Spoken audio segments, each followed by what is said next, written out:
नमस्कार मित्रों, आप सभी दर्शकों का एक बार फिर से बहुत बहुत स्वागत है हमारे चैनल में।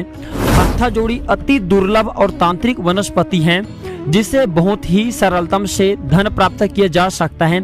इसे एक प्रकार के धन खींचने की चाबी भी कह सकते हैं।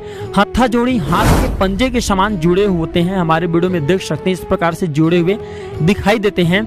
और वनस्पति शास्त्रों में इसके बारे में यह जानकारी मिलता है कि यह जड़ जिसके पास में होता है वह व्यक्ति किसी को भी अपने वश में कर सकता है, पूरे सभा को सम्मोहित कर सकता है, बांध सकता है, माँ लक्ष्मी को वश में कर सकता है, अपनी निर्धनता मिटा सकता है, गरीबी मिटा सकता है। तो नवरात्रि से पहले आप सभी दर्शकों को बताना चाहूंगा, हत्थाजोड़ी के पौधे अपने घर में, हत्थाजड़ी जो होते हैं, इसे घर में ला करके स्थापित जरूर करें।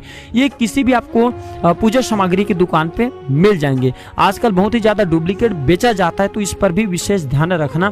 ओरिजिनल जो हत्थाजोड़ी होता है ये बंधन को खाता है। ओरिजिनल हत्थाजोड़ी होता है, अगर इसे बंधन की डिब्बी में भर दिया जाए तो बंधन को खाने का काम करता है। यानी कि जो ज्यादा बंधन डाले रहेंगे वह आप देखेंगे 2 से 3 महीने के भीतर में आधे हो जाएंगे, मतलब ये बहुत ही ज्यादा खाने का काम करते हैं। तो आइए जानते हैं, हत्थाजोड़ी अगर नवरात्रि में ला करके घर में स्थापित किया जाए, इसे रखा जाए तो क्या क्या हमें चमत्कारिक शक्तियां मिलती हैं, कैसा हमारी निर्धनता गरीबी मिटती है, इस वीडियो में जानते हैं। इससे पहले अगर आप चाहते हैं कि इस प्रकार की अच्छी जानकारी आपको भी सीखने को मिले तो हमारे चैनल को सब्सक्राइब कर हमारे साथ जरूर जुड़े।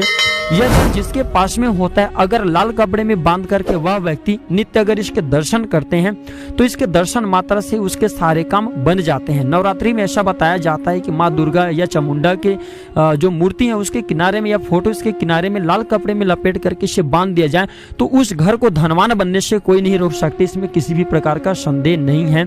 हत्थाजोड़ी को रख करके 99 बीज मंत्र से अगर सिद्ध कर लिया जाए और जो शत्रु आपको निरंतर परेशान कर रहे हैं तो एक काम करने से हाथ में रख करके फिर से 99 मंत्र पढ़ना और 99 मंत्र पढ़ते हुए शत्रु को एक बार देखना और बोलना है कि फलाना मेरे शत्रु का नाश हो जाए। बिल्कुल ही वह शत्रु तिनके के लिए तड़पेगा, उसका सर्वनाश हो जाएगा।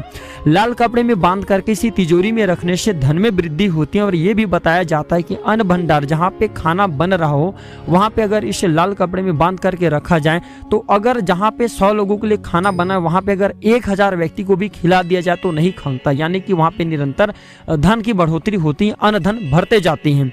और ये भी बताया जाता है कि अगर इसको माला बना करके पहना जाए तो अद्भुत शांति का अनुभव होता है। यदि कोई इसे ताबीज में भर करके पहन लिया जाए तो कोई उसका कुछ भी अहित नहीं कर सकता, क्योंकि साक्षात माँ चामुंडा के जो स्वरूप है इस पे निवास करते हैं। बिना जानकारी की इसे घर पर नहीं रखना चाहिए, अन्यथा पूरे घर को बर्बाद भी कर सकते हैं। आशा करता हूँ छोटे से जानकारी जरूर पसंद आया होगा। वीडियो देखने के लिए धन्यवाद। नमस्कार।